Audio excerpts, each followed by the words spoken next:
The Smart Modified Tour cars roar to life on the front stretch here at Dominion Raceway on Craig Murto Memorial Night. Bobby Labonte on the point. They'll roll off, get some pace laps.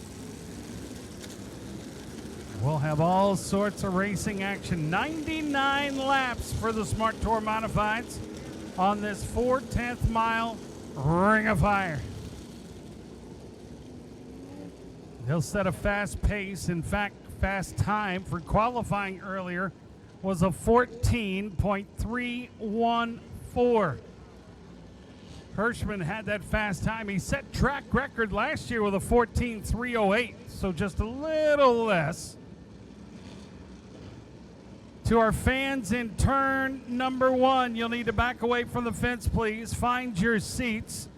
The fans in turn 1, please find your seats and back away from the fence. It's not a safe area for you to be in.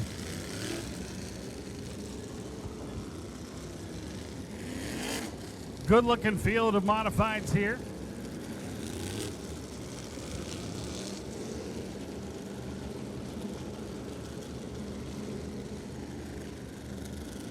I always remember the days, in the olden days, of watching the modifieds, the likes of Richie Evans and such, working around Martinsville Speedway on the paperclip. Much different track here, of course.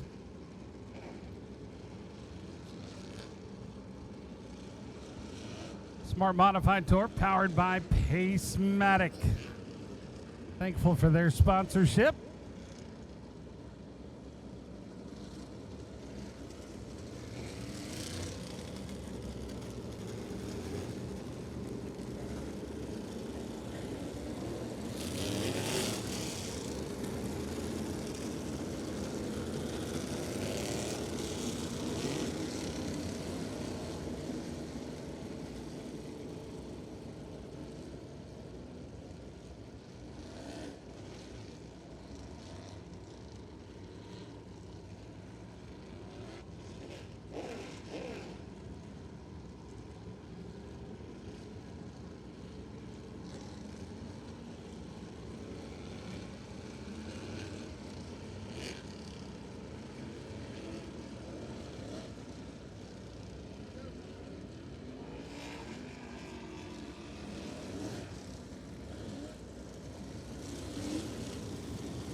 And just like that, we are one lap away from going racing. This beautiful 4/10 of a mile oval plays host to the 8th race of the 2022 Smart Modified Tour powered by Pacematic. Last week's event, scheduled for Orange County Speedway, rained out, so these drivers had a little bit of extra time to prepare for a track that they said is high on grip, high on speed, and high on intensity. The AutosByNelson.com pace truck will make its way onto pit road, and the field will be coming to the attention of our honorary starter tonight, Yo Tom, who has the Bell Helmet's green flag in hand. Getting set to kick off the Old Dominion Classic presented by the Stanley Law Group. We're green.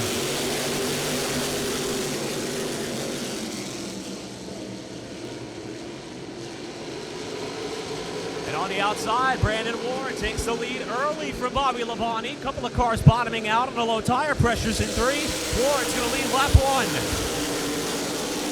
Ward turns it on turn number 2 down the back straightaway. Labonte tucked in line. He's second. And Bowen is holding on to that third spot, single file. Talked to Danny Bowen earlier tonight. He's very excited about his opportunity to come back out here and run this racetrack. He says it's fun, it's fast. Was really thrilled by the fact that this is the same car he uses at Bowman Gray Stadium. A lot of these teams use a different type of chassis. He says he knows this one, it's good, and early on, Mark, he's fast. Bert Myers on the move. He's on the outside. That's the first time we get to a double file, and Myers gets run up the racetrack by the 14 of Messimer, and now they're tangling over there in turns 3 and 4, but keep it straight. Meanwhile, at the front of the pack, Bobby Labonte maybe trying to size up Brandon Ward here a little bit. Has a late apex off at 2, gained on him a little bit on the back straightaway. And Labonte now nearly up to the back Nerf bar as it comes out of 4. He took a peek to the inside, thought better of it, jumps back in line. He'll stay that way off turn number 2 down that long back straightaway. Hard to believe that despite the fact that these two have been so fast all season long, neither of them have been able to visit victory lane just yet in 2022. Could tonight be their best shot? Spreading it out, and for the third place car of Bowen now as Labonte keeps it tucked right on the back door of Ward. They'll work off turn number 4, heading to the stripe, and we've got 92 more laps to go. If you're new to Smart Modified Racing, there is a Jerry Hunt Supercenter stage break at lap 30, so these drivers may be racing their way up to that caution that will come at the end of lap number 30. There's a little bit of cash on the line, as well as some incentive to perhaps race as hard as you can early in the going on a racetrack that you don't really have to worry about saving too much compared to the other stops, as these drivers are vying for that first spot coming up to the stage break about 20 laps from now. The leaders are working in turns 1 and 2, working by a slower car, looking to the outside. Labonte will climb up the banking as well with Ward. They'll carry their battle back over in 3, single file for now. They'll work their way around. That was the lap car of Craig Young, who has gone down a lap. That team has been through so much tonight. We mentioned earlier his brother Troy was involved in a hard crash in turn 2. But happy to report you will be seeing Troy in action tonight, just not behind the wheel of his race car. We'll tell you more about that in just a short while, as we still have the top 2 separated by about 2 car lengths off 2. Leaders working down that back straightaway, looking into 3. Ward opened it up by about 3 car lengths over Labonte, who now has closed it back down to 2. Labonte's car looked a little bit stronger at the beginning of the run, not quite able to close up on Ward that time as they come off the second corner. Perhaps trying to save some of his stuff there towards the end of the race. But as we say that, he closes up again off 4. It's still Brandon Ward, your leader. Keeping an eye on that third place battle. Bowen's got it right now. Hirschman, our fast qualifier, he's been picking off a little bit at a time, picking up a little bit more ground as we say that. Here comes Labonte again, closing back into 2 car lengths. You mentioned Matt Hirschman. Hard to believe that he led all but just 1 lap in this race last year. It was Jason Myers who got the best of him on a late restart for just 1 circuit, as we got a car off the pace on the back straightaway. Jeremy Gerstner has pulled down towards the bottom of turns 3 and 4. He's off the pace in the middle of the corner, now back up to speed, and he continues on the main straightaway and just lost a bunch of spots en route to the stage break. I would imagine that these drivers, when they start to get a little wiggle, they get a little puckered up a little bit. Especially here. You can carry these cars so hard down in the corner, as you see Labonte do just there. He's closed back up to the backside of Brandon Ward for the lead. He's knocking on that back door now as they carry it down into turn number 1. Labonte a little about a half a car length wide of the Ward machine. Now tucks it back in line, looking down in 3. Labonte now tries to set up high. They got a little bit of breathing room over the third place runner, Danny Bone, in the tune of about 1 second. Labonte has got a caution on the racetrack. Caution on the racetrack with lap 17 in the books. It looks like a car's turned around over in turns 1 and 2 down on the bottom of the racetrack. And I believe that is the reason. Not sure who it is, though. Haven't quite been able to get a clear visual on what car was involved down there in the first and second corner. And it looks as though it is the 8NY of Wes Gilbert, who has gone for a slide there in the first and second corner to slow this field for the first time tonight. Had some great racing action here tonight. NASCAR late model stock cars, and of course the ground pounders and the Virginia racers. Still 2 more races to go here tonight at Dominion Raceway. 1 will decide the national championship for the weekly racing series of NASCAR. And of course, we still got another 82 laps left in this one. Yeah, Mark, we knew last year that the Tour Type Modifieds at this track put on a heck of a show. Even though the box score says that Hirschman dominated, the race itself was amazing. But this may be one of the best tickets, whether you're here tonight with us or watching along on Flow. Tour Type Modified action on this track that is in one of the most perfect spots to try to rope in some northern drivers and bring up these southern racers who are vying for a championship. Plus that late model national title, Dominion Raceway is where you either want to be or at home watching along with us on Flow. I tell you, I mentioned a little while ago before you got back up here to the tower that seeing these cars, I remember the days of going to Martinsville and watching them with Richie Evans and such circling Martinsville. And while this track is completely different, it brought back a lot of great memories of making that trip. I want to touch on something really quick about Wes Gilbert. We saw him spin and bring out the first caution. He's one of those Northern competitors who's been running in a handful of Smart Modified races this season. Well, his 7-year-old daughter, Laura, is here with him tonight. The reason why that's a big deal, the last time she was able to watch her dad race, she was too young to remember. He was so excited to have his young girl in the pit area with him tonight. Even though the race has not started off the way in which he wanted to, it said it is a moment that he will never forget at the racetrack, no matter how good or bad the night turns out to be. So that's a fantastic story for Wes Gilbert and his family, and his daughter Laura, who's watching along pit side. And during our pre-race pit party, I got to talk to Masimer about the fact that his son's here with him, and that's what got him back into racing, because he figured his son would want to be around it a little more. And I think that's important to note for those that are new to racing, that it is really a family sport.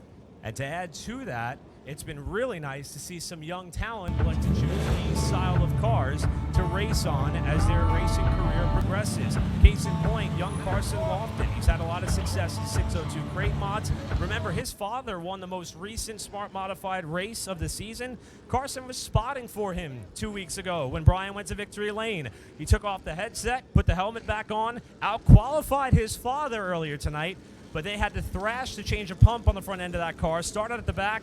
And when I first approached him about it, he said, well, what better way to learn more than starting back here, as the Citrus Safe Choose Cone is out for the first time tonight, and we'll see how the field is going to rack up for the restart. So here, a little different than our normal procedure. The Choose Cone is down in turn number 1 here, and I like the flashlight. Have you had any problems with people hitting that? Not yet, and I think you don't want to. It's almost as bad as hitting a deer with your street car. That thing is heavy.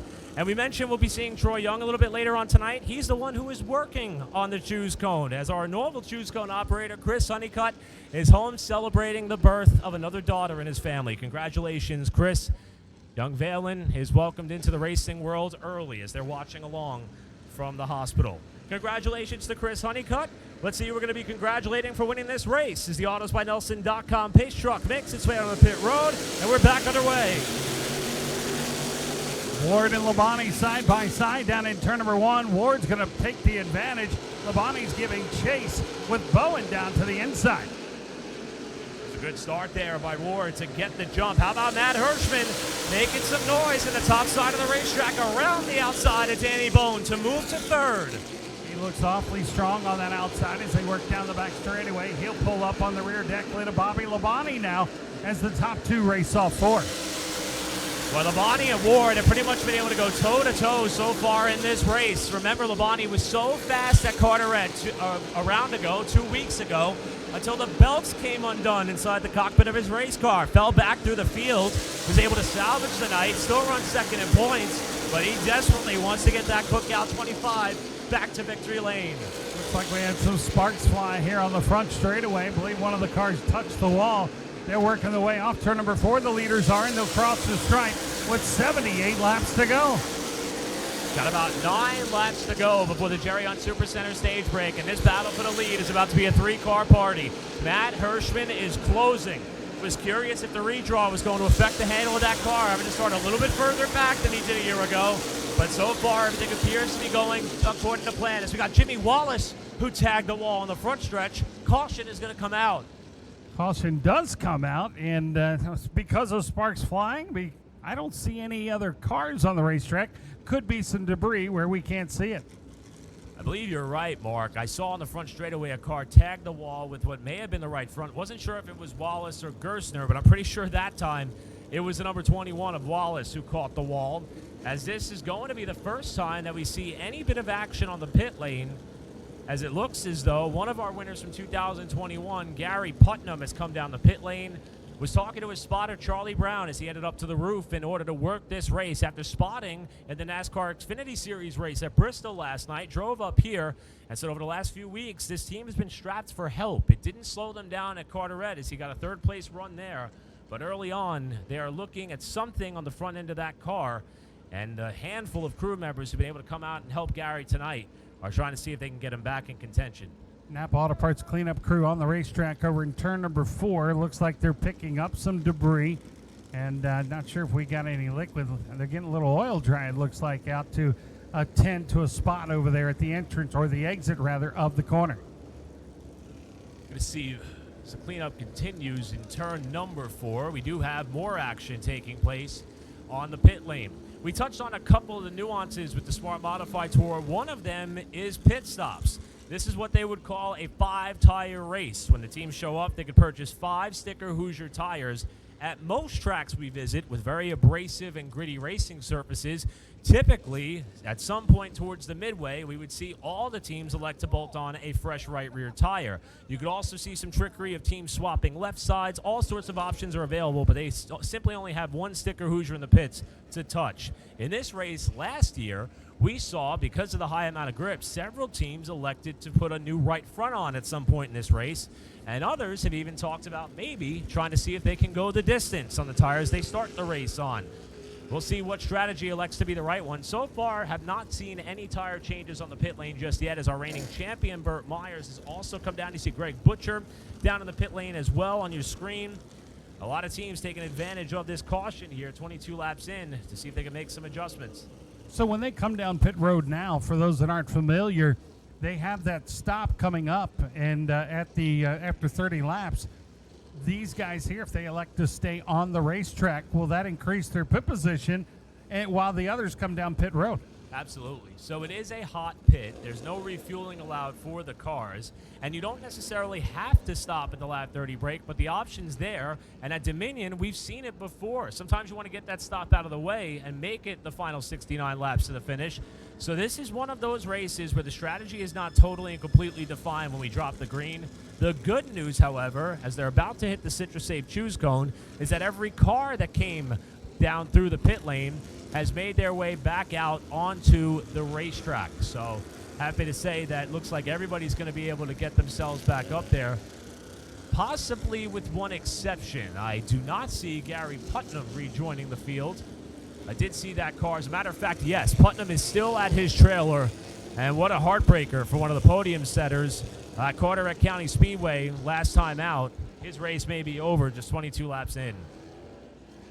They'll bunch up behind the pace truck going down the back straightaway. It's still Ward and Labonte out in front. Hirschman right there in line with Bowen as well. Hirschman's worked his way up to third. Danny Bowen fourth. Jonathan Brown electing the bottom of row 3. As we'll try it again, 8 laps shy of the Jerry Hunt Supercenter stage break. Once again, it's Brandon Ward, Bobby Labonte into the Pace-O-Matic restart zone. We're back underway. Ward with a great start there. Labonte not so much. He's now got Hirschman to his inside in the battle for second. Looks like everything went according to plan for Hirschman. He filled the hole on the bottom and now hooks the lead in turn 1. Ward slams the door on him too as the entrance to the corner. They'll work off down the back straightaway. And Hirschman now will flash on by and bring Labonte possibly with him. What a power move for Matt Hirschman. Did not take him long. Mark it down, lap 24. And running his personal best lap of the race while making the pass for the lead, Matt Hirschman to the point. Awfully strong with that move. He'll work off turn number 4, being chased by Labonte. Ward goes third. Bowen now fourth. Bowen having a great run up in that 4th spot. How about Tom Buzzy cracking the top 5 and car 5 while the battle behind him for 6 between a pair of feature winners on the 2022 season. Joey Coulter inside, Jonathan Brown outside down the main straightaway. Looking at Heady too, and that Tommy Baldwin Racing number 7. He's up to the 8th spot as they work down the back straightaway. Your leader coming off turn number 4 with 72 to go. Got about 3 laps before we see that orange and white checker to indicate the close of the stage, and Hirschman has worked his way up towards the front. Top 2, opening up some ground over Brandon Ward, who rides into 3rd spot. Labonte closes in the center of the corner, but Hirschman's able to pull him off the corner. They'll have some decisions to make. Do they come down pit road? Right now, Hirschman awfully strong out in front. Not sure you'd want to give up the track position. I guess we'll find out. It's 70 to go. Labonte trying to set himself up here as they're going to be coming to the end of the Jerry Hunt Supercenter stage. A bit of a double apex for Labonte in 1 and 2. That time, here comes Matt Hirschman. Off the final corner, the Jerry Hunt Supercenter stage win goes to Hirschman over Labonte and Brandon Ward. Wow, I wasn't here for the race last year, and my goodness, regret missing it now because these guys are flat out getting it around this 4/10 mile high banked oval with the Smart Tour Modifieds. Haven't really seen the pace drop off, even in 30 laps from some of the laps we saw run earlier in the race. I mean, most recently, Hirschman laid down a 14.7, 14.8 for Labonte. They both were on it that last time through. Pace kind of began there when the race started, so I'm curious to see if this pace will continue throughout the field. And in just a few moments, we are going to see pit lane open. We'll see if we have any takers. Perhaps some may be banking on the fact there could be another caution later on tonight. Again, you necessarily don't have to stop here, but being that this track appears to be quite friendly in terms of tire wear, maybe you want to come down and bolt that fresh Hoosier on now and try to make it all the way to the end. And then again, where do you put that tire? Are you going to put it on the right front, maybe the right rear, or switch your rear tires? A lot of things you can do with these modifieds. And it looks as though we are going to have some takers up in the top 5. Brandon Ward ducks down to the attention of his team. Danny Bone has come in for a stop as well. And Caleb Hetty, they're going over to the right side, and it looks like they are, in fact, going to put on a sticker right front tire on our points leader. For Brandon Ward, and not seeing similar action. In fact, more so some adjustments on the left side of the car. As with Jason Myers, Jimmy Wallace coming in to take a look at the front end after he scuffed the wall on the main straightaway about 8 laps ago. It's like Heedy, they're going to go to work now back over on the left side of the machine there in that Tommy Baldwin racing machine. It's interesting to watch these guys and the decisions they make. I mean, sometimes they'll jack up the side. Sometimes they choose to just jack up the rear. These drivers had 3 practice sessions to lean on in order to learn how their car was going to handle. But keep in mind, it was about 85, 87 degrees ambient air temperature tonight. I should say earlier today. Tonight, track has gotten much cooler. It may have tightened up a lot. Matt Hirschman said that's something that happened last year. The track kind of got tight as the sun went down. So a lot of thrashing going on as far as adjustments for some of these teams. And we are seeing, looks like Jason Myers' smart perspective, they are making a tire change on the right rear of that car, maybe switching some things around there. Now the track's always open on Fridays for practice sessions too for the race teams. And you know, how much work did these modified drivers get in last night?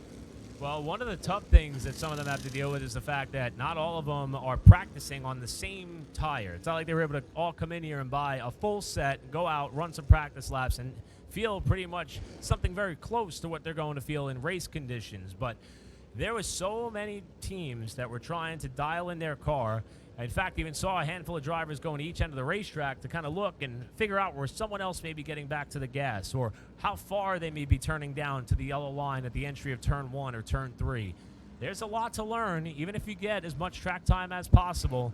I feel like every one of these smart stars try to take their opportunity to learn as much required to end up with a Smarty trophy. And that's what they're fighting for tonight, a Smarty trophy. Here on the Craig Murto Memorial Night of Racing at Dominion Raceway. Craig Murto, who did so much for the world of racing and late model racing in particular, but his family and Craig was well respected in the racing community, and it's the 2nd annual Craig Murto Memorial Night of Racing here at Dominion Raceway. And as we mentioned in the lead-in, this was an event that was really circled on the calendar for all Smart Modified Tour competitors, officials, and fans. One of the coolest things about this venue, we could quite literally see I-95 from out of the announcer's tower here at Dominion Raceway. It is the most accessible and travel-friendly racetrack that I think we visit on the tour. You don't have to roll through miles of country back roads with your hauler to get to this place. And when you're here, it is an absolute state-of-the-art facility from top to bottom. From the 118 restaurant down on level 2, from the staff who greet you, whether it be at the front gate or the pit gate, everything about this place is top-notch, and it is one of our favorite stops on the tour for sure. We're happy to be back. In the commercial that I always did a couple of years ago, it's always, Dominion Raceway, exit 118 off Interstate 95. It's closer than you think. Because if you think about it, we're 50-some miles outside, 60-some miles outside of D.C., and I guess 30, 40 miles outside of Richmond. So right in between. And while D.C. isn't a racing mecca, it's still a lot of fans like to make the trip down. And it is well worth it. If you're watching along on Flow and you're looking to add another short track to your bucket list, Dominion Raceway has to be towards the top for sure. Field went past the Citrus Safe Choose Cone. We are getting set for the restart here at the conclusion of the Jerry Hunt Supercenter stage break. The AutosByNelson.com pace truck will head down to pit road. New pace setter into the Pace-O-Matic restart zone. Matt Hirschman ahead of Bobby Labonte as we're back underway. Hirschman quickly out into the lead in turn number 1, but Labonte battling back awfully strong on the outside, but Hirschman has the power, rockets down the back straightaway. He's your leader in 3. Meanwhile, got a car slow on the backstretch. That's Jeremy Gerstner. He's back up to speed. Second time we've seen that car run off the pace, albeit momentarily. He's off the pace again on the front stretch, fighting for third on the backside of the course. We'll see if Gerstner can get that car back to the pits. He does get it fired up, and he'll pull back away. How about Buzzy? Buzzy was on the move. He had third and just lost it to Coulter. Coulter, the winner at Caraway, the second stop at Caraway earlier on in the season in what was one wild night. Now trying to get that Coulter Motorsports and Randy Renfro 02 back up to P1. He's got 2 very fast cars ahead in Hirschman and Labonte. Single file racing for now around the 4/10 mile oval. Everybody just buying some time as we hit the 65 to go mark here in the 99 lap main event. Tom Bunty having a strong run right there in 4th as well. As we watch the fight for the lead continue in 3. Even though Bobby Labonte has not been able to get up there and lead just yet tonight, the pace of that Mike Smith prepared cars. We got a car stopped down in turn 2. Wow, that was close. It was close. I believe that's that 79 machine again. Boy, Jeremy Gerstner has been having some issues with that car the last couple laps. It looks as though it finally locked up and went around on him just as the leaders were approaching in turn 2. Fortunately, the spotters have a spectacular vantage point here up on the roof of the main building at Dominion Raceway, and that got them plenty high enough to see that car slide behind the barrier at the inside wall. But boy, did it take our breath away. Yeah, I guess I would. And could you imagine the way Hirschman felt when he worked through the middle of that corner and saw the 79 car sitting down on the bottom? Now, Gerstner is yet to roll away in that Hillbilly Motorsports number 79. He's got his family in tow with him tonight. Was talking to some of the members of that Hillbilly Motorsports team, and they said they're really just trying to shake some of the bad luck that has been plaguing this operation throughout this team. Had success at Bowman Gray Stadium with Zach Brewer getting him a handful of wins on the season. However, for Gerstner, who really was looking forward to this opportunity all season long, just trying to do whatever is possible to get the black cloud out from above that 79 car. Tonight may not be the night, at least not at this point. Still, those 65 laps to go, as Gerstner's car may need the assistance of a tow truck to get back to the pit area. Yeah, the Sullivan's towing heading out that way finally after a couple of passes by the 79 machine. Here comes some more pit stops. One of the Shady Grady Racing number 15s making their way onto the pit lane. That is the Young Gun and Carson Lofton. You can identify by the CL on the top right side of the number on the door, plus the rookie tape on the back Nerf bar. Reigning champion Burt Myers is in there as well. Dennis Holdren also making a stop under this caution. Looks like Holdren's going to work on the right rear tire there. They're going to replace that. A lot of work going on Carson Lofton's car, and told the story briefly as we led our way through most of the discussions throughout the field, but had a chance to talk with Carson Lofton earlier tonight, and you would think that after qualifying 7th, then having a mechanical issue where they had to replace a pump on the front end of that car, that kid would be dejected, stressed, a little bit worried about starting at the tail end of a pack at a track this fast. And he looked at me with a smile on his face and said, I'm going to learn as much as I can. I'm going to have as much fun. And I'm just really appreciative of this opportunity. That third-generation racer, I've got to tip our cap to everyone who runs the Smart Modified social scene. If you haven't seen it, Ian Kyle of Visualize Media did a great passing of the torch montage between the Lofton family in preparation for Carson's debut tonight. That kid's got a great head on his shoulders. I'm sure he's learning a lot. And he's kept his nose clean at a very fast track to make your tour-type debut. This has got to be a tough track for him to learn at, and he's getting every opportunity now, no doubt about that. It's like they made some adjustments on the right rear as Gerstner's car fires off. This gives us an opportunity to hit the reset button for those of you either with us at the racetrack or watching along on Flow Racing. This is the 8th race of 11 of the 2022 Smart Modified Tour powered by Pace-O-Matic. I'm Eric Brennan, joined on the call tonight by Mark Potter, and Brandon Fuller has been handling most of the trackside duties throughout the evening, and you'll hear him on the call as well for the National Late Model Deciding event that will be immediately following the Smart Modified Tour feature here at Dominion. What we are racing for? Well, of course, the incredible Smarty Trophy that our friends at Jostens put together and our partners at Bankers Life present to the winner of each Smart Modified race. It's similar to that of an NHRA Wally. It pretty much embodies every physical characteristic of an old-school modified racer that you could ever imagine, and it's become a must-have for any tour-type modified racer. We have a handful of races left to go in our season after we go on a Motor Mile, our last stop in Virginia on the 2022 campaign on October 1st. It'll be an off week for the teams next week. Then we go to Hickory Motor Speedway October 8th. That's where we will decide our Smart 3. The drivers who are top 3 in the championship standings will be able to race it out for a championship.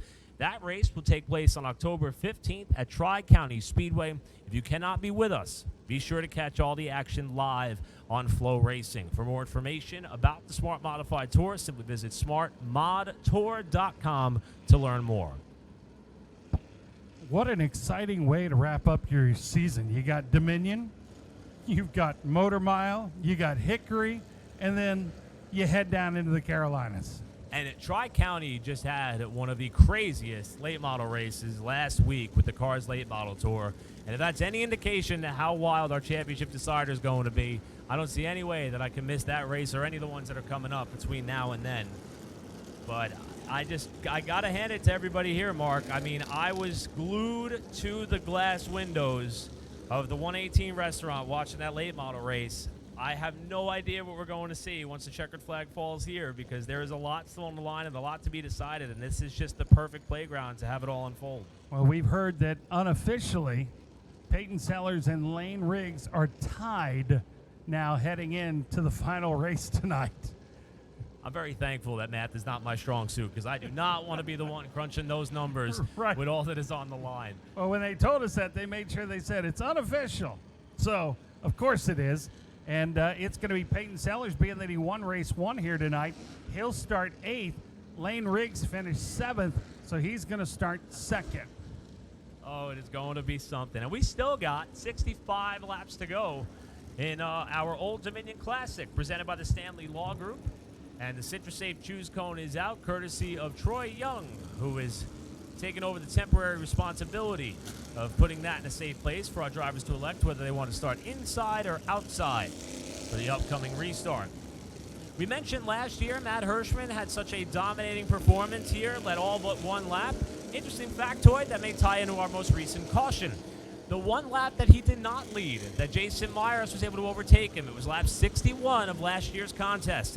When the dust settled on the 2021 season, Matt Hirschman was one lap short of the lap leader award for the season. That honor went to Jeremy Gerstner, who just brought out a most recent caution by just one marker. So every lap does seem to count here in the totality of the Smart Modified Tour and all the contingency awards that are up for grabs, including the Bankers Life Halfway Award that's coming here at lap 50. Let's get back underway.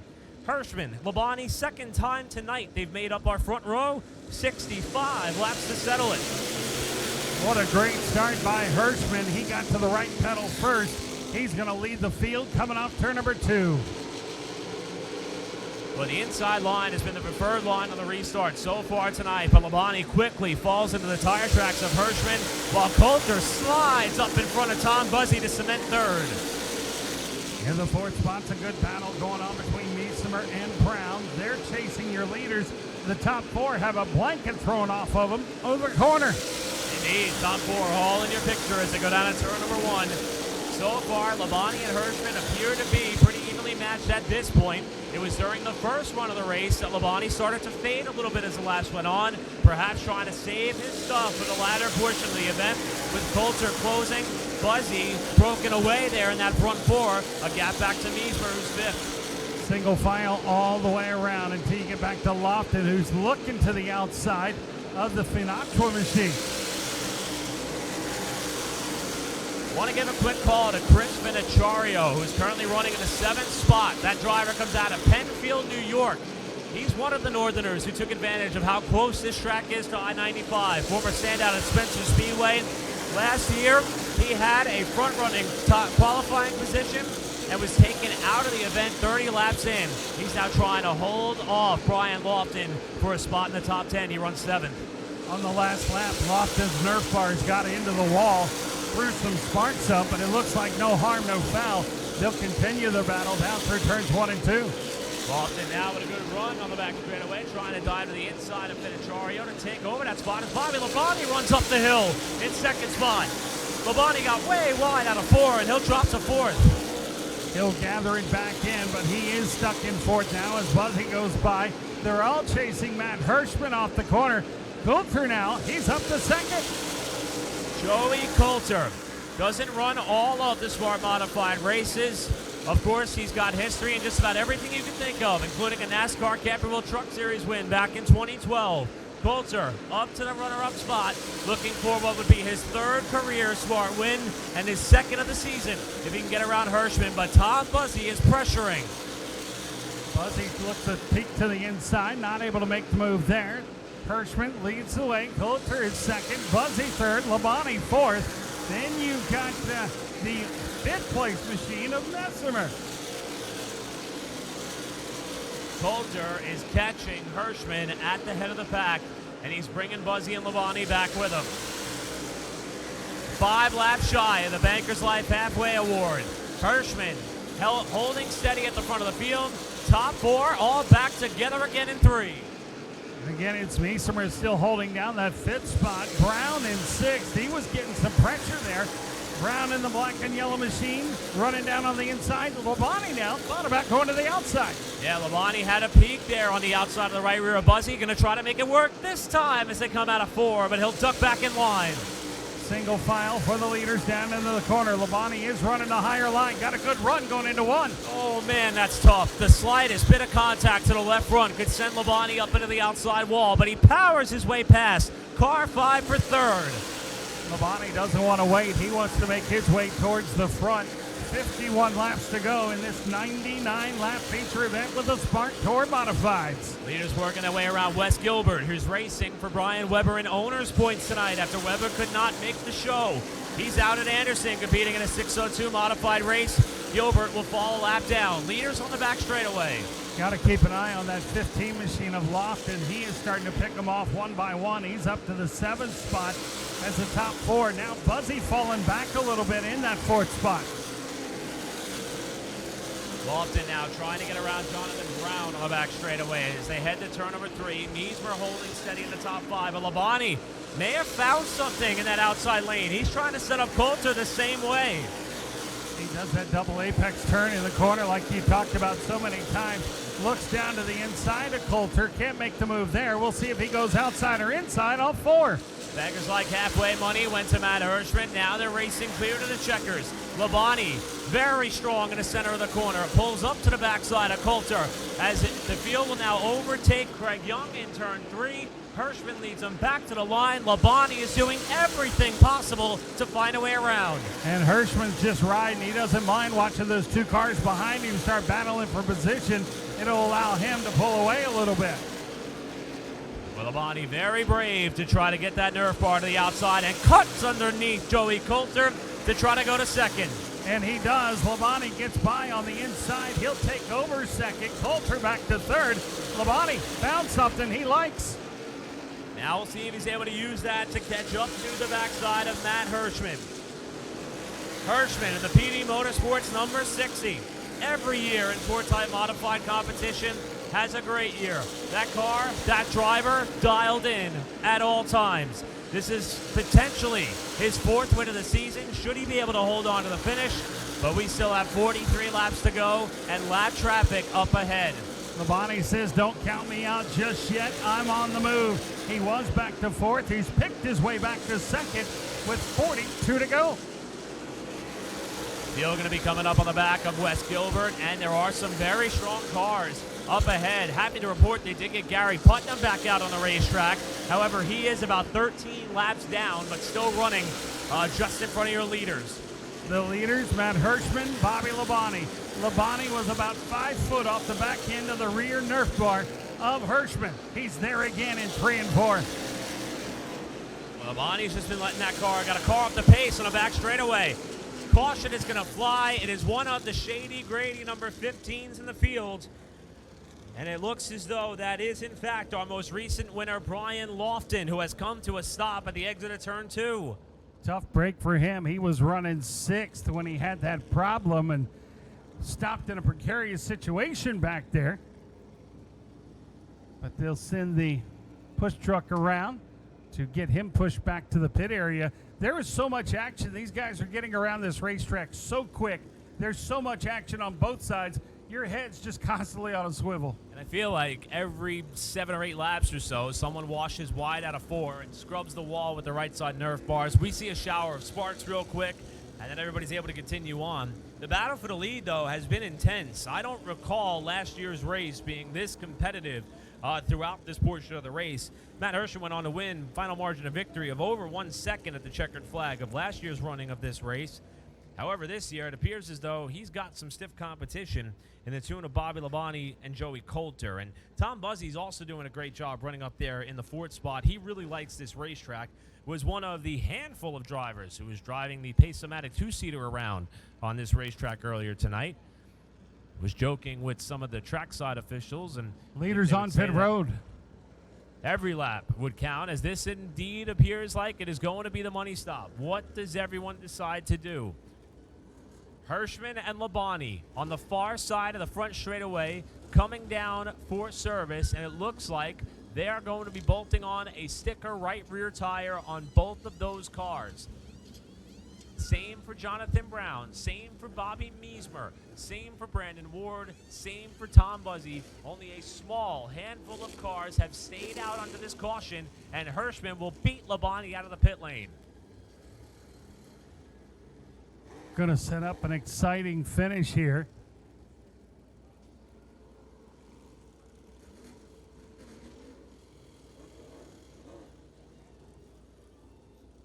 So when the big boys race, you know, on the Xfinity Series and in the Sprint Cup Series, each pit stall has lines. We don't have that here at Dominion Raceway, so you know, I guess you can get a little creative with your pit crew to slow down your opponent. Yeah, these are, in fact, live pit stops. So the order in which you come off is the order in which you will take the Citrus Safe Choose cone. And some areas of the pit lane are a little bit more convenient than others. And it could be definitely tight corners, especially when just about everybody appears to be on the same strategy. Right now, I only count 3 cars that have not stopped. They are your points leader, Caleb Petty in the Tommy Baldwin Racing, number 7 NY. Jason Myers in the 4, and Dennis Holdren in the 07. I believe are the only 3 cars that did not stop that time through. And if they elect to stay out on the racetrack, once this caution is wrapped up, we could have our most interesting restart of the night for sure. Well, and keep in mind, those were the cars that stopped earlier on to make tire changes in the process. So maybe a little pit strategy played into their favor. We'll see if they've worn off some rubber compared to the new rubber that's strapped on to these modifieds. I'll add one more car to that list. Young rookie Carson Lofton, who the yellow just came out after his father slowed to a stop on the back straightaway. He was on the pit lane the last yellow, and it looks like he may be in potential to restart here 4th or better, perhaps. It's going to be exciting when they come back to restart this one here at Dominion Raceway. Thornburg, Virginia, exit 118 on Interstate 95 in between D.C. and Richmond. If you ever get the chance, they've got racing action coming back on the 24th, October 1st, and October 15th to wrap up their season here. The AutosByNelson.com pace truck continues to work its way on the back straightaway. The cleanup crew is working on a bit of fluid that was laid down where Brian Lofton's car came to rest as we continue to work the caution here with 58 laps in the books, 41 still to go. Want to take this opportunity to thank our premier partner on the Smart Modified Tour. They've put their name on just about everything, from the series, the pole, the restart zone, the hard charger award, victory lane, even the Pace-O-Matic point standings. Since 2000, Pace-O-Matic has assembled an incredibly talented team from top to bottom. They're built on the grounds of integrity, innovation, and compliance. And when you think about it, all of which align perfectly with the sport of auto racing. Well, they're an entertainment company that delivers gaming software that players absolutely love to play. Pace-O-Matic is all about giving back to local communities, small business, and now motorsports. To learn more about their history, business, charitable works, and products, check out their social media outlets or visit their website at paceomatic.com. That's Pace-O-Matic, proud supporter of grassroots initiatives and proud sponsor of the Smart Modified Tour.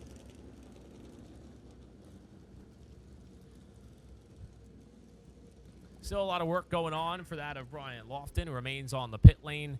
Caleb Hetty out in front. Once the caution is wrapped up, Hetty was mentioning earlier today, even though he was fastest in one of the 3 practice sessions that took place earlier today at Dominion Raceway, there was something that he felt was laboring a little bit in the motor. They put their best guy on it, couldn't quite dial it in or figure it out, at least here.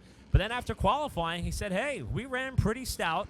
We were up in the top 6 for the redraw. I'm happy with how it ran. And now he's going to find himself leading this field for the upcoming restart. So the points leader's got 25 markers over the second place runner in Bobby Labonte. In fact, 20 points separate 2nd through 6th. Jonathan Brown 3rd in the standings, Burt Myers 4th, Brian Lofton 5th by virtue of his win at Carteret County. And Brandon Ward is your top 6. Reason why that matters again, you have to be top 3 in points after Hickory Motor Speedway on October 8th to race for a championship. Last year it was Burt Myers, Brian Lofton, and John Smith who vied for a title at the season finale, with Myers coming out on top. How will it unfold this season? You either have to be with us to see it or watch along on Flow Racing. Well, the Myers family's been around in modified racing for many years. And they've got another one coming up through the pipeline. Young Slate, who's here tonight as well. Wouldn't be surprised if we see him in competition in the not-too-distant future. So field is going to be coming to the 1 to go and the Citrus Safe Choose Cone. This restart is going to be totally different from what we've seen all night long. Keep in mind, top 4 did not stop. And that top 4 is made up of a bunch of drivers trying to write their own special story here at Dominion Raceway. Your point leader, Caleb Hetty, comes to the Citrus Safe Choose Cone. He elects the bottom. Jason Myers goes topside. Dennis Holdren, Roanoke, Virginia driver, goes inside. And Carson Lofton, the young gun, will restart outside of row number 2 with Matt Hirschman and Bobby Labonte on his back bumper in his first ever tour-type modified race. Got to be patience for Labonte and Hirschman with those other 4 cars in front of them. They've been faster all night. They've got the new rubber on the right rear. We'll see how this shakes out when they come back to green as they're halfway down the back straightaway, creeping along. The AutosByNelson.com pace truck will make its way to pit road. 41 laps still remaining. Hetty, Jason Myers, Holdren, Lofton did not stop. Hirschman, Labonte, they're going to be full bore to the checkered flag. Here they come to the Pace-O-Matic restart zone. 41 laps to settle it at Dominion. Who's it going to be? Hetty gets a great start down into turn number 1. He'll pull away. Meanwhile, Hirschman likes that low lane. Hirschman trying to fill the bottom on Carson Lofton at the end of the back straightaway. Brandon Ward trying to do the same on Labonte as the field rockets their way down the main straightaway. Hirschman up to 4th. Labonte's not going to like that outside lane now. He'll finally clear the Ward machine working down the back straightaway. He's behind Lofton and looked to go inside at the entrance to 3, thought better of it. While the field comes down the main straightaway, problems for Jonathan Brown, the driver who entered the night 3rd in championship points, is off the pace and slowly rolling to the pit area. Caution is going to fly as Jonathan Brown's car does not make it back to the pit area. You would have to think the race director at that point is getting a little upset. Get yourself down to the apron and roll around. Brown came off of turn number 2, off the pace in the SS Racing number 22 car, the winner at Franklin County earlier on this season. And boy, we are starting to see some drivers who are top 5 in points with some misfortune. Brian Lofton remains on the pit lane, and they are feverishly going what looks to be up to under the hood of that number 22. After that car virtually shut off coming out of turn number 2. Meanwhile, the field is slowed and behind the pace truck as they continue to try and get themselves settled in for the final run to the checkers here tonight.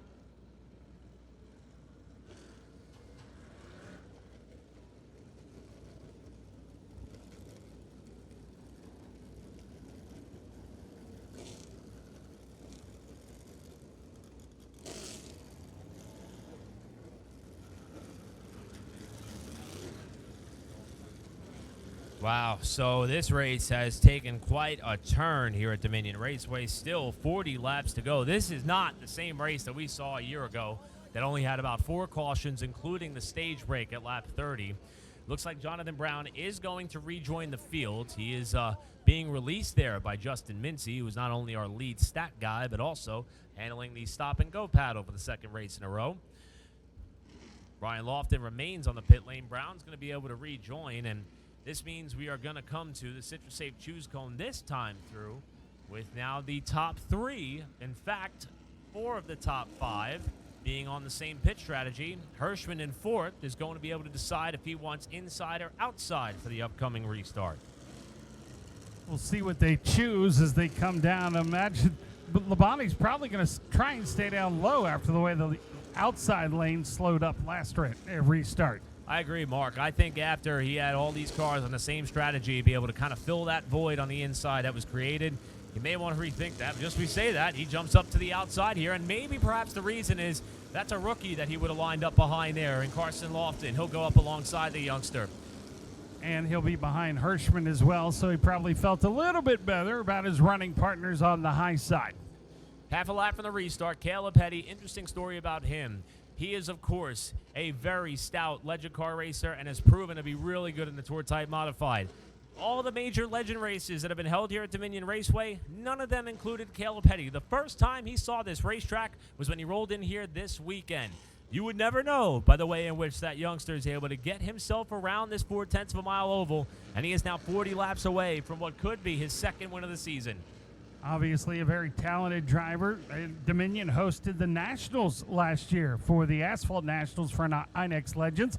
We're ready for the restart. Near the Pace-O-Matic restart zone they come. Hetty, Jason Myers back underway. A really jumbled up restart. Nearly 3 wide of the first corner. They all survive it. They scattered. Now they're 2 wide, except for the leaders. The top 3 are single file down into 3. Hirschman up to 3rd, got around Dennis Holdren on the restart. Labonte trying to follow suit outside. Hirschman now inside on Jason Myers for 2nd. Bert Myers up to the 6th spot now behind Holdren. He's on the move as well. He's up to 5th. Boy, Jason Myers holding his own on the top side, but it's not going to be enough. Hirschman to 2nd spot.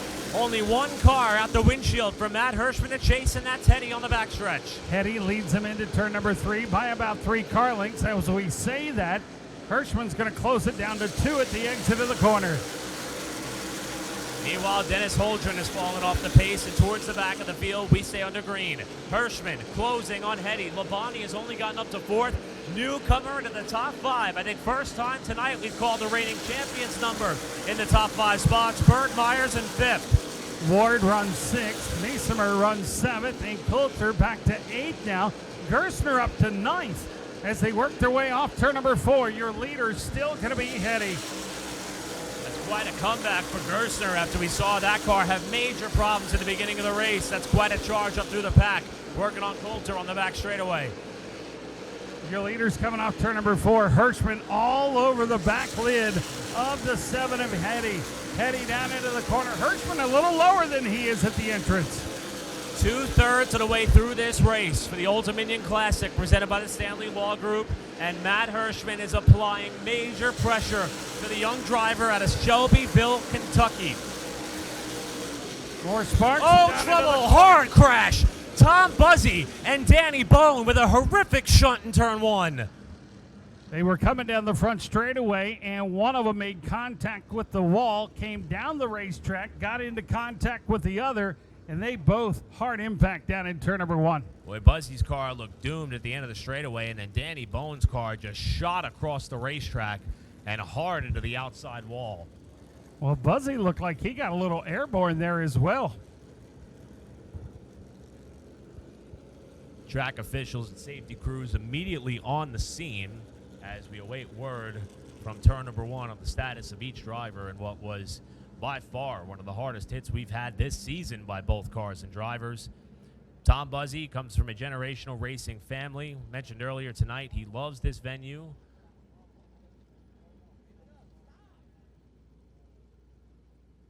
Danny Bone, of course, also comes from a generation of racing talent. He was telling me earlier tonight that his father spends a lot of time helping him out on this car and frequent competitor at Bowman Gray Stadium. Good news there. Danny Bone climbing out of the car and is okay. That was a very, very scary shot for Bone. Driver who's made several starts in the NASCAR Camping World Truck Series this season, hoping for a few more, and really loves to be able to come back and race tour-type modifieds like he did here tonight. Was running mid-pack after the pit stop and restart. And really thankful to see Bone in that North America Construction number 65 make his way out of the car under his own power.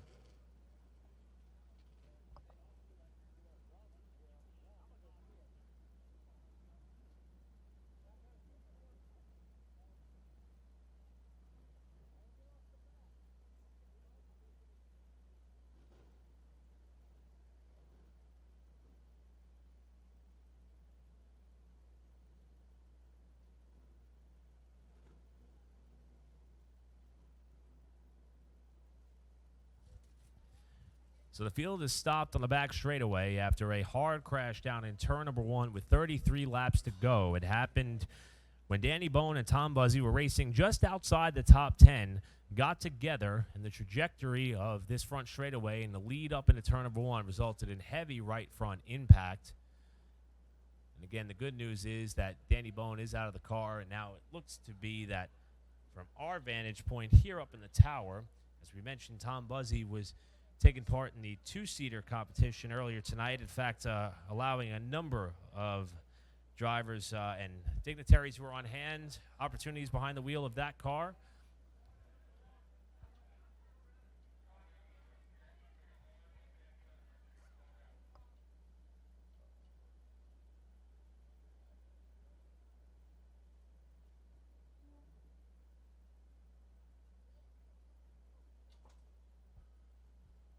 All right, so the good news that we can share with those of you here with us or watching along on Flow Racing, Tom Buzzy did get out of the car. He's currently sitting next to the left side Nerf bar, and he is sitting down currently. He's going to get a quick look at the medical staff that is here in attendance at Dominion Raceway. But the good news is both Tom Buzzy and Danny Bone awake, alert, and out of their race cars after what was one of the hardest hits of the season by far.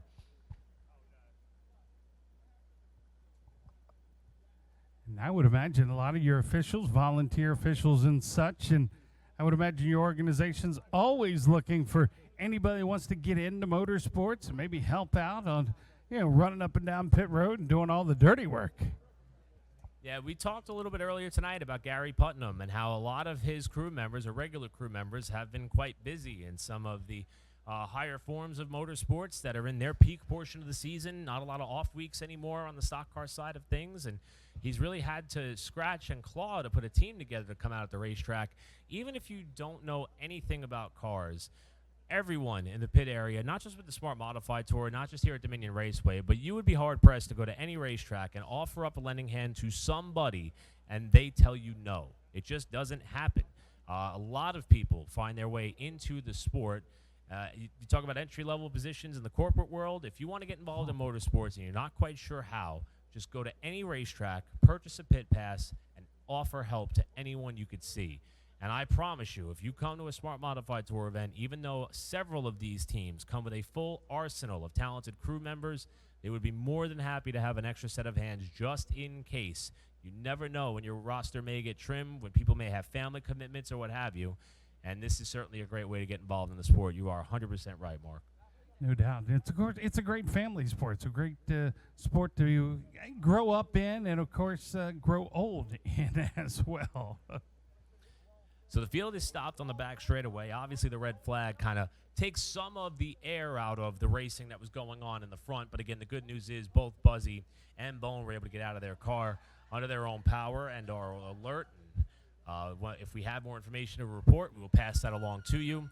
But, again, that is the best-case scenario we could see down in turn number 1 as our points leader, Caleb Hetty, now finds himself in front of the field with Matt Hirschman running in second, Jason Myers third, Bobby Labonte fourth, and Burt Myers your top 5. If you're in the stands here, if you look up, Alcova Mortgage, they're throwing hats out of their suite to the fans below.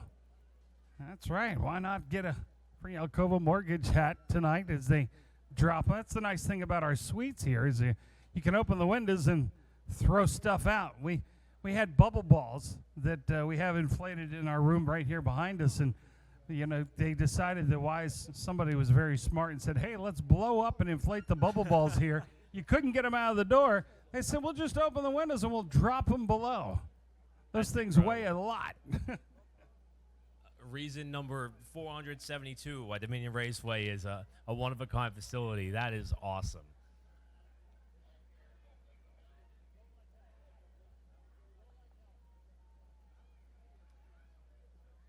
So the crowd is certainly enjoying all the activity that is happening here in the grandstands under the red flag for the Old Dominion Classic presented by the Stanley Law Group with the Smart Modified Tour. Again, more racing still to come here at the Dominion Raceway for those of you in attendance or watching along on Flow Racing.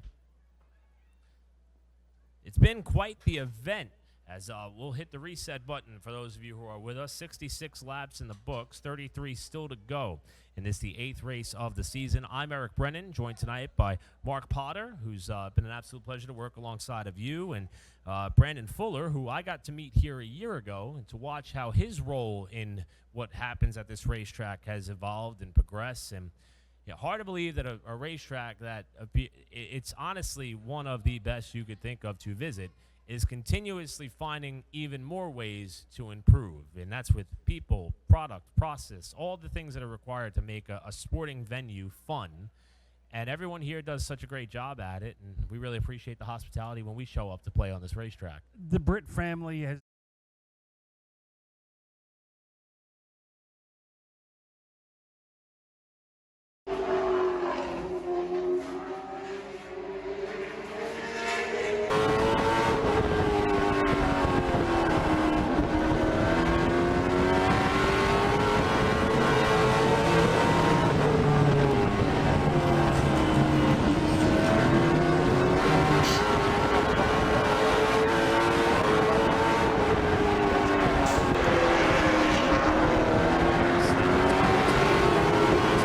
of turns 3 and 4 where a lot of our officials and crew members are staying.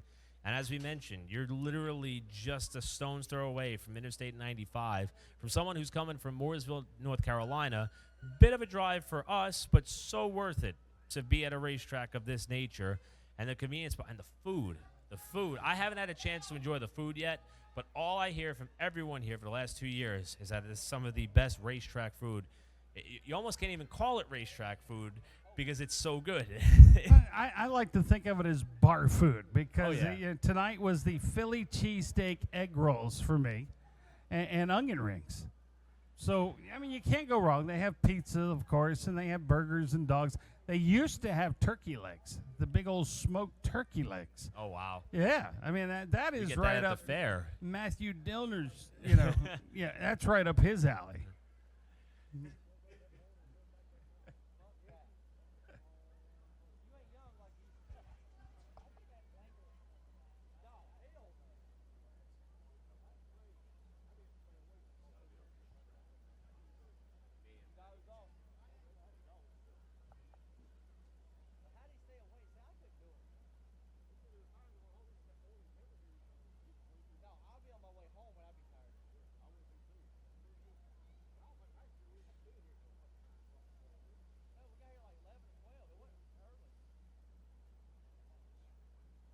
So again, the red flag is out here after an incident down in turn number 1 with 33 laps to go involving Tom Buzzy and Danny Bone. It appears as though the scene in the first corner was just about wrapped up as far as being cleaned and cleared and ready for the upcoming restart. Several times tonight we have seen the Citrus Safe Choose Cone. As a matter of fact, we're going to be seeing it once more. Matthew Dillner, we were talking about him earlier, he started selling me on the idea of purchasing a smoker from my home. He started selling me on it back in April. We finally took the plunge, and when it came time to figure out what I was going to use to make sure that I keep this thing as clean as it was when I first bought it, obviously you got to leave a little bit of char on it, of course, to add some of that flavor. But I went right to my Lowe's and my Home Depot, bought me some Citrus Safe Cleaner. They've been around for quite some time. They've been a huge supporter of motorsports, and they, of course, are our Citrus Safe Choose Cone sponsor on the night. Even though the summer is coming to a close, grilling and smoking season continues on, and I'm going to be taking advantage of that, and you bet I'm going to be using Citrus Safe to keep my grill and smoker in tip-top shape. So when you got the smoker, what was the first thing that you smoked? So we bought a huge rack of ribs. I had no idea you had to pull the membrane off of it, so that was the learning experience. I think the flavor was amazing. I forgot to marinate it in apple juice the night before, so it could have been a little bit more tender, according to what Google said. So, do you have any tips? And Google knows, right? I'm a smoked wing guy, but also, we used to do the roasted turkey and all that. Well, now we started smoking our turkeys for Thanksgiving. Oh, wow. And you haven't lived and enjoyed a turkey until you do a smoked turkey. My wife was posing that question as to would it be possible, since we now host Thanksgiving in the region, we may do it at my father-in-law's house in Charlotte, but I think we're going to explore that. I was actually chatting with reigning car owner champion Buddy Ellis, who lives a stone's throw from me in Mooresville as well, and he told me that he is completely engulfed in the art that is smoking. And even though that there are so many apps and recipe guides and all these things, it's perfecting a cook of meat, whether it be brisket, ribs, turkey, as you mentioned. And I think I'm going to be leaning on Buddy for a lot of advice on how to be able my master griller or master smoker at home as well. Well, smoke that turkey, because then what you'll do is you will enjoy it so much because it's so moist and you've got that smoked flavor on the skin, and it just leaves you wanting more. Well, now that I'm starving, I'm going to turn my attention back to the front of the field.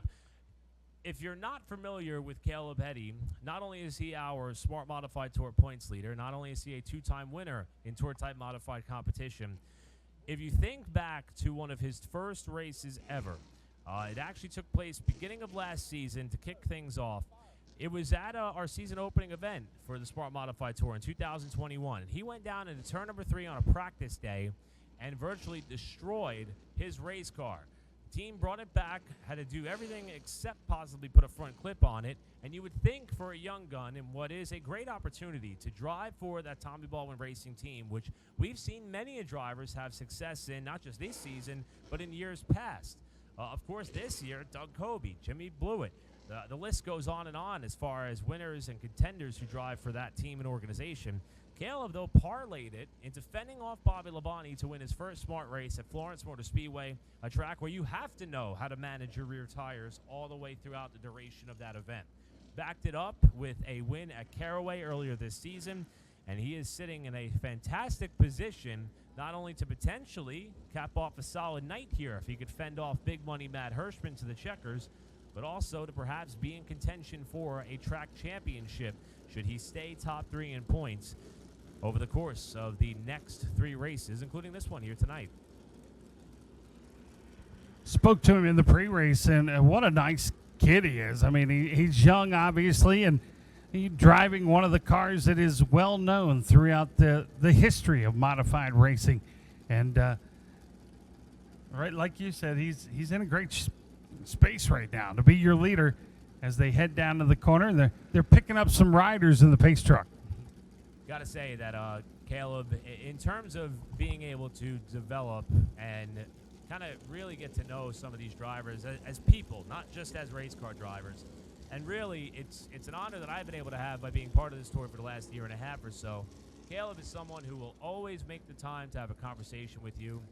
He always has a smile on his face, and he is someone who is fully aware of the opportunity that is in front of him with this team, and he could not be more thankful. He lit up the world in legend cars over the last few seasons. Multiple track championships, national championships, and the question was, what to next? And by racing with Tommy Baldwin's sons who are in legend cars, both Jack and Luke Baldwin, he developed a relationship and a friendship with them as well. And once he turned of age, Tommy was able to look at him and offer him the seat in this race car, and Caleb has made the most of it. And he might be able to make the most of it tonight with a pretty well-timed strategy call. Remember, he did not stop when everybody else did, and right now he and the 4 are the only 2 in the top 5 that have been playing those same cards together. So the pit road's going to be opening up again soon. Is it too late to start making a move back to pit road for any other adjustments, or if you have not made any tire changes yet? In my opinion, after watching some very fast cars early in the race, like a Bobby Labonte, like a Brandon Ward, even Danny Bone and Tom Buzzy were just involved in the crash while running 11th and 12th.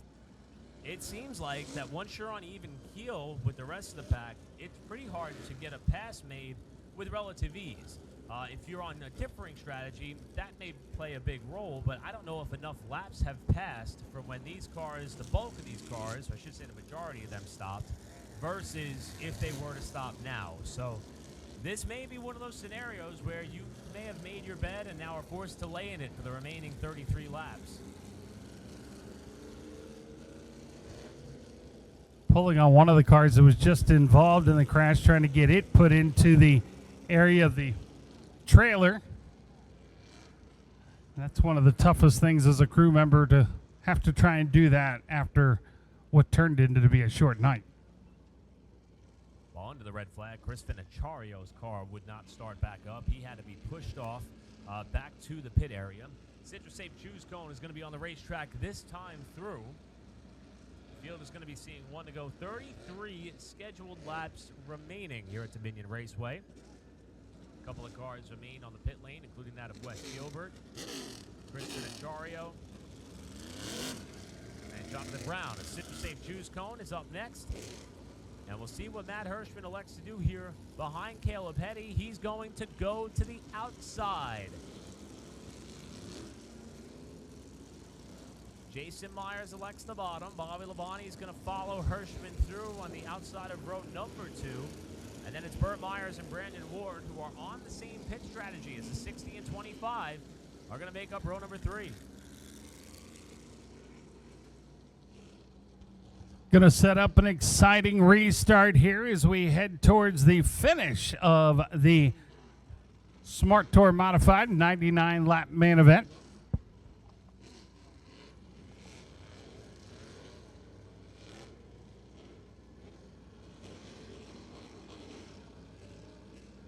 After the red flag.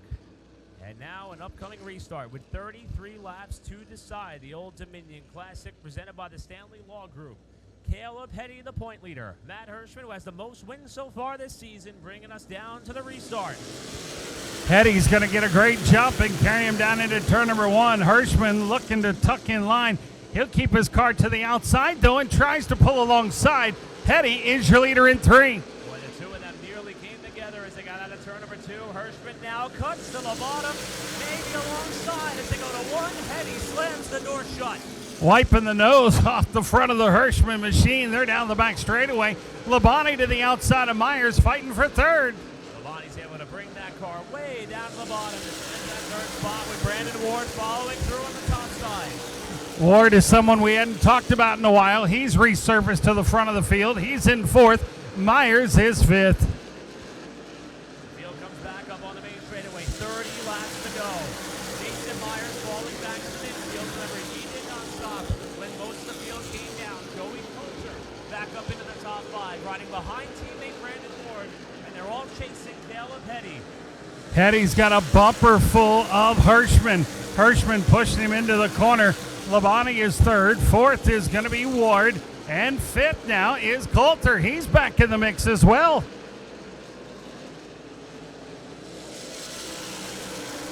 Hetty down the main straightaway, trying to hold on to the top spot as they come out of turn number 2 and down the back straightaway. Hirschman chasing. Hirschman giving him everything he can handle right now as they work off turn number 4 and across the stripe. That front Nerf bar knocking on the back door.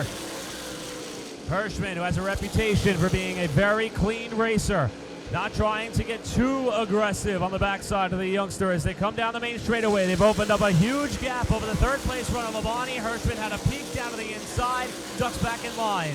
Thought better of it down the back straightaway. He'll pull up on that rear lid again into turn number 3. It's still going to be Hetty and Hirschman with Labonte in tow. Hetty doing a masterful job being able to fend off Big Money Matt Hirschman at this point in the race, but the laps are clicking off. 24 to go when they get back to the line. Hirschman trying to get a good run off the corner. He pulls down the hill, but not enough to draw even with the 7NY at this point. Last time by, Coulter thought about diving to the inside of Ward, tried to make the move. It didn't stick. And again, now Coulter looking to get pressure Ward for that 4th spot. Keep in mind, those two are team cars out of the Randy Renfro and Coulter Motorsports operation. And here comes Hirschman trying to use the lap car as a pick. And Wes Gilbert has to yield to the top 2. Hirschman lost a car length. Hetty strong, up by 3 car lengths now. Bobby Labonte just riding at this point, I would think. But he's got to start trying to reel him in as they work down the back straightaway. The race was to stay green right now. Labonte has to try to overcome a pretty significant deficit as we got a crash. Back straightaway. Jeremy Gerstner and Jonathan Brown involved in a stack up on the back straightaway that will slow this field yet again. Big contact back there as well. Boy, both of these cars and drivers have had rough nights so far. Gerstner was involved in a caution earlier. Jonathan Brown was involved in a caution earlier.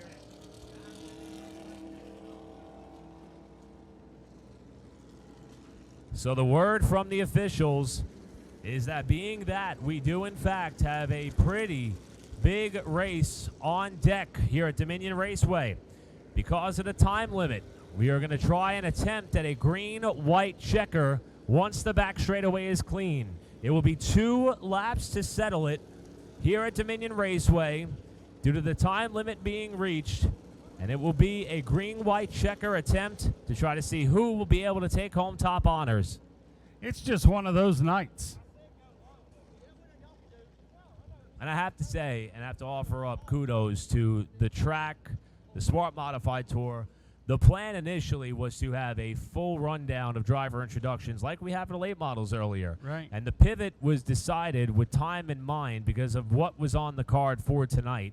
I don't think anybody expected to have the number of yellows that we've had so far tonight. In all 3 races. It's exactly. I mean, even that first late model race was a little bit hair-raising at the start. So it's just been one of those nights, as you said, Mark, and unfortunately, it looks like we're going to shave off perhaps about 20 laps from this race. But being that we have so much at stake coming up here in just a short bit, we're going to do our part here to see if we could try to help these drivers get to the end with the late models waiting in the wings. Yeah, several cautions in all 3 races tonight, and we've still got 2 more races to go, but there is a firm time limit regarding, or curfew, I guess you could say, for the racetrack that they have to abide by as well. And that comes up at 11 o'clock. So obviously they want to try and get in at least the next race. You can't start a race after 11. And so, yeah, it kind of puts them in a pickle.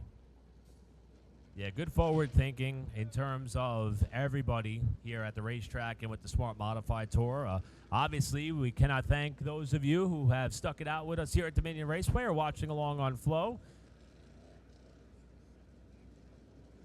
And once again, on pit road, NASCAR late model stock car drivers, they need to get ready because their feature event coming up a lot quicker than they thought. So it looks as though Jeremy Gerstner was able to drive his car, at least get a push off back to the pit area. Jonathan Brown, however, not so lucky. He's going to have to get a tow back to the pits. Once the scene is cleared, again, it will be a green-white checker to decide this one here tonight.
been a wild night for the Smart Modified Tour powered by Pace-O-Matic and the Old Dominion Classic presented by the Stanley Law Group.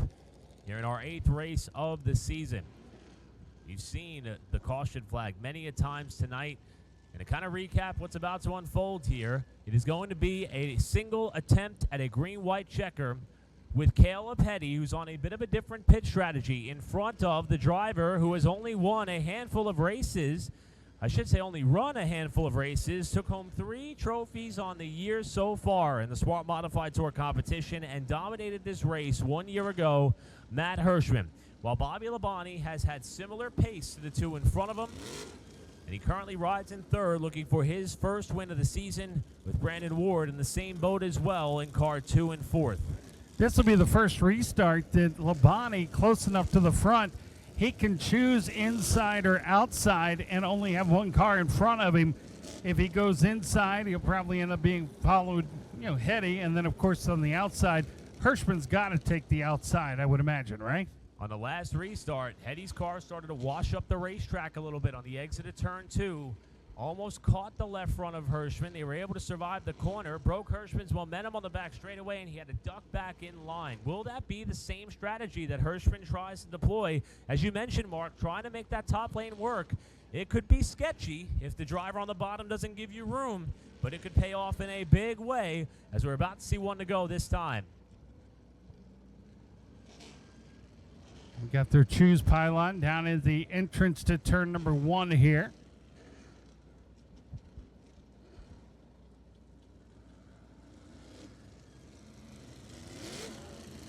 Hetty in the Tommy Baldwin Racing entry is going to be down on the inside, and Hirschman is already up high, and Labonte is going to go low as well. That may be exactly what Caleb Hetty wants to see, is the fact that Labonte's going to be restarting just behind him, maybe to try to get up to 2nd, maybe to give himself a shot to get by Hetty for the race victory.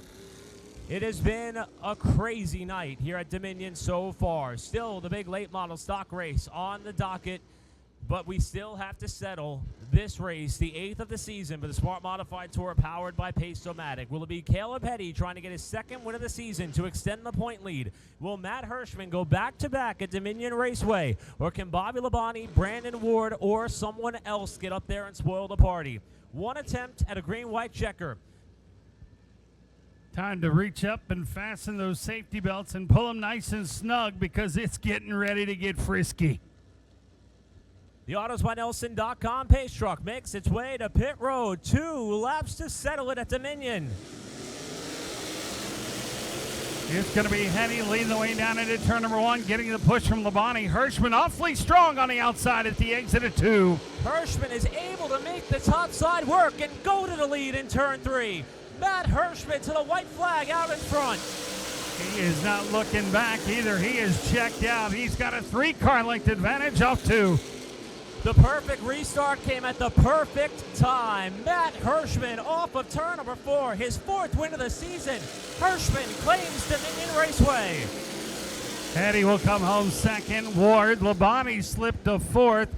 Bert Myers runs 5th. Coulter, Myers, Meismer, Lofton, and Wallace round out your top 10.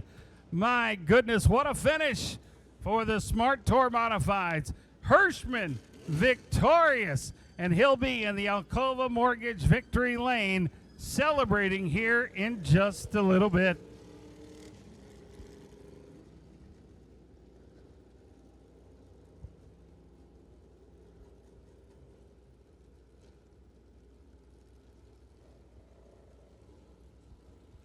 What a race by Ward. He fought his way back through the field and ended up 3rd. Heedy just couldn't hold on that restart, and he'll have to settle for 2nd. What an exciting night.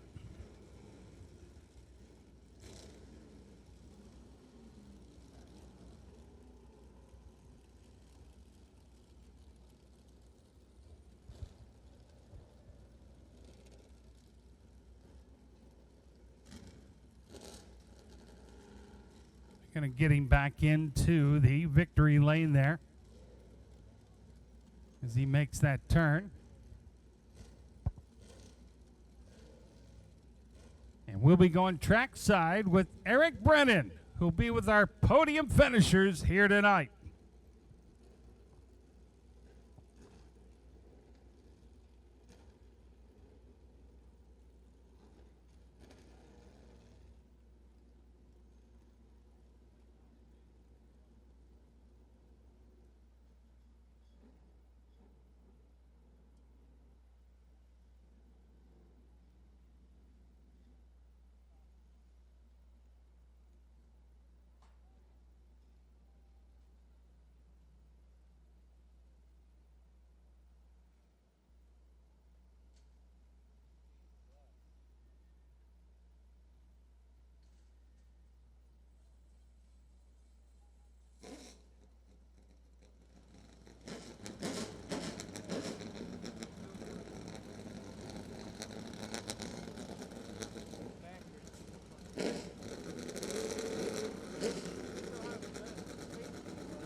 If you were to compare the Smart Modified race in 2021 to what we saw here tonight, it would look totally different despite what the final results may show. A familiar name in victory lane, but it was done in polar opposite fashion to how he got the job done last season in such a dominating form.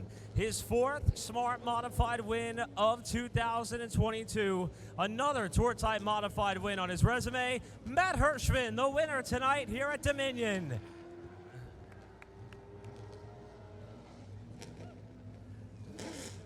Matt, 1 year ago, you came on out here and waxed the field, led all but one lap. Tonight it came down to a last-ditch effort on a green-white checker.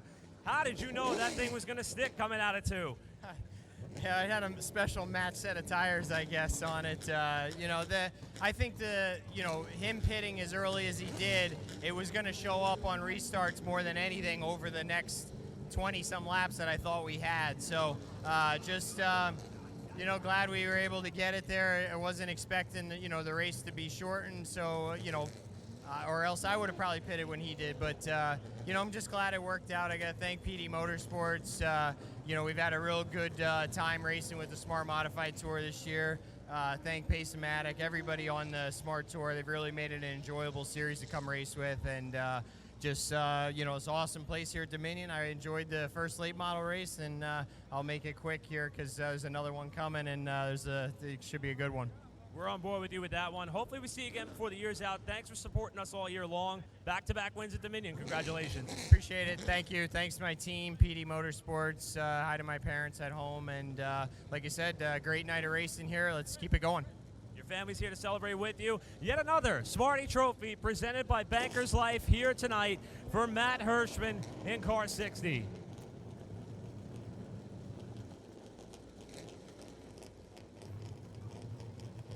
Well, they're taking a couple of quick pictures here. Let's try to run on over and catch up with another driver who is there, had a front row seat to that restart. Caleb, the day didn't start off the way you wanted, but man, you came up just one spot short of your second win of the season. A good points night, but what could you have done differently on that last restart? Man, I feel, I don't like to brag on myself, but I feel I was pretty close to perfect until that last restart.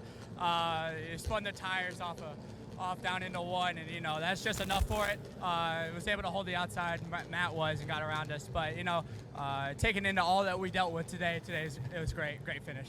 I know your team went through a lot. We're going to let you go start your off week because we won't see you until October 1st now. So congratulations on a good run. Thank you, man. Caleb Petty, your runner-up here tonight in a valiant effort on a different pit strategy. And as we line up the late models for one of the biggest races of the night, let's catch up with Brandon Ward. Brandon, I don't know about you, that race looked crazy. I didn't see how your final 2 laps went. How did you get this thing up into third? It looked like it had speed and pace all night.